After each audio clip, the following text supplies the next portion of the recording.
और 21 मार्च को आप सबने देखा कैसे रात को मुख्यमंत्री अरविंद केजरीवाल जी के घर में घुस के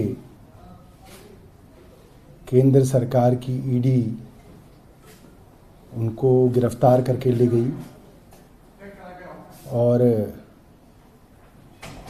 तब से वे ईडी की हिरासत में हैं।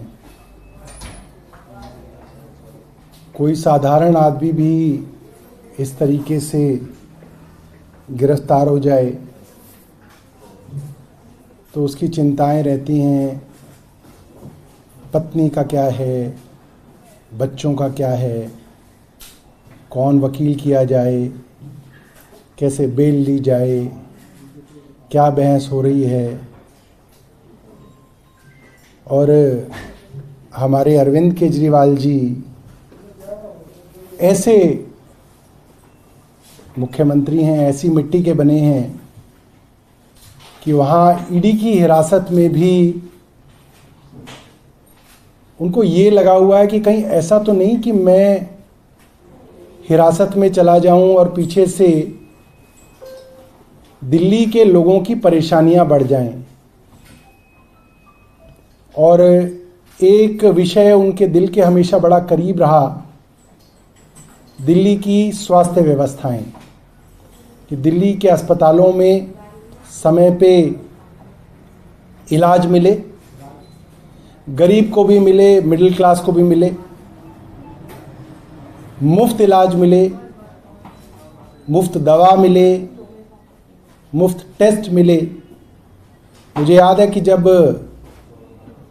मुख्यमंत्री जी बाहर थे तो मुझे कहते थे कि तू कब जाएगा अस्पताल, कब जाएगा? तो मैं बोलूँगा सर कल जाऊँगा। कौन से हॉस्पिटल जाएगा? मैं कहूँ सर इतने में जाऊँगा। अच्छा ठीक है। तो मैं कई बार फेसबुक लाइव और ट्विटर पे लाइव दिखता था, कई बार टीवी की तरफ से लाइव दिखता था, तो कहते थे अरे तू सीधा ही स्टोर में क्यों चला जाता है? तू पहले खिड़की पे जाया कर, जहाँ पे दवा मिलती है उस खिड़की पे जाया कर, वहाँ पे उन्हें पता नहीं लगना चाहिए कि तू मंत्री है। वहाँ लोगों का पर्चा ले लेकर पूछा कर कि इस पर्चे के अंदर 3 दवाइयाँ हैं तो कितनी मिली, देखा कर कि वही दवाई है या नहीं है, कहीं ऐसा तो नहीं कि दवाई कोई और लिखी है वो दूसरी मिली। और फिर लिखा कर कि कितनी दवाइयाँ मिल रही हैं। पहले मेरे को आइडिया नहीं था, मैं पहले ही एमएस के पास जाके पूछता था कि भाई ईडीएल लिस्ट कितनी है, असेंशियल ड्रग लिस्ट उसमें कितनी मौजूद हैं। कहते नहीं इनके चक्कर में मत पड़, तू बाबू मत बन,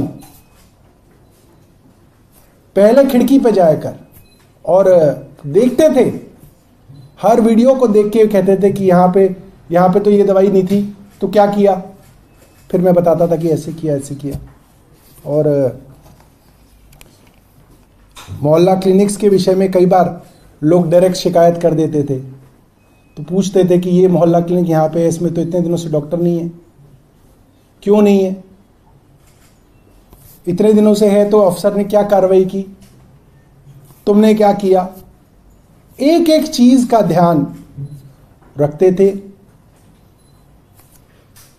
और पता नहीं किस मिट्टी से बने हैं कि आज हिरासत में हैं तो भी दिल्ली के लोगों के स्वास्थ्य की चिंता है। उन्होंने एक डायरेक्शन मुझे भेजी है कि सीएम साहब ये जान के बेहद व्यथित हैं कि दिल्ली के कई अस्पतालों में और मोहल्ला क्लिनिकों के अंदर दवाइयाँ उपलब्ध नहीं हैं।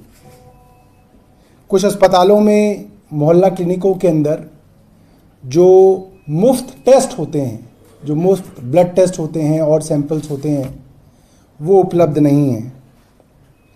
और उन्हें लगता है कि उनके जेल में जाने की वजह से दिल्ली में किसी को तकलीफ नहीं होनी चाहिए। वो जेल के अंदर हों, बाहर हों, जब भी कोई गरीब आदमी सरकारी अस्पताल में दवाइयाँ लेने जाए उसे दवा मिले। और अगर उस गरीब आदमी को दवा नहीं मिलेगी, एक बड़ी साधारण सी बात है दोस्तों कि एक मिडिल क्लास आदमी अगर अस्पताल में जाए, दवा ना मिले तो वो खरीद सकता है। मगर दिल्ली के अंदर लाखों ऐसे गरीब परिवार हैं जो दवाइयों के लिए पूरी तरीके से सरकारी अस्पतालों में आश्रित हैं। और कुछ लोगों की तो दवाइयाँ ऐसी हैं जो जब तक जिएंगे तब तक उनकी दवा चलेगी।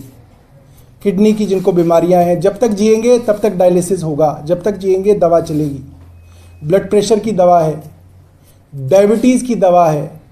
इस तरह की कई ऐसी चीज़ें हैं जिनकी दवा के लिए वो लोग पूरी तरीके से दिल्ली सरकार के अस्पतालों पे, मोहल्ला क्लिनिकों में और हमारी डिस्पेंसरियों में जो मुफ्त दवा मिलती है उस पर आश्रित है। और बहुत सारे लोग ऐसे हैं जिनको लगातार इंटरवल्स के बाद टेस्ट कराने की ज़रूरत पड़ती है, और वो टेस्ट भी जो है उसके लिए वो हमारे मोहल्ला क्लिनिकों पे आश्रित हैं। और इस तरीके की सूचना मुख्यमंत्री जी को मिली है कि कई मोहल्ला क्लिनिकों के अंदर जो मुफ्त टेस्ट होते थे उसके अंदर समस्या आ रही है। तो उन्होंने मुझे आदेश दिया है कि इसके ऊपर जल्द से जल्द उचित कदम उठाए जाएं और ये सुनिश्चित किया जाए कि सभी अस्पतालों में, मोहल्ला क्लिनिकों में सारी दवाइयाँ और सारे टेस्ट मुफ्त मिले और उनकी उपलब्धता कम ना हो। मैं समझता हूँ कि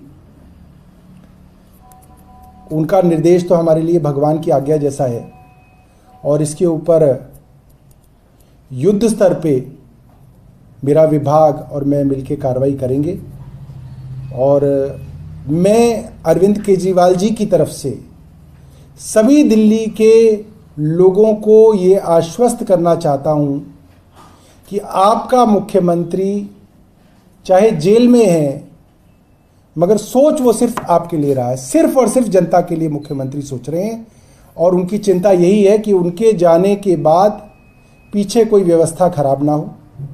और हम सब लोग जो उनके सिपाही हैं, हम सब लोग 24 घंटे काम करेंगे, मगर कोई दिक्कत जो है दिल्ली वालों को नहीं होने देंगे।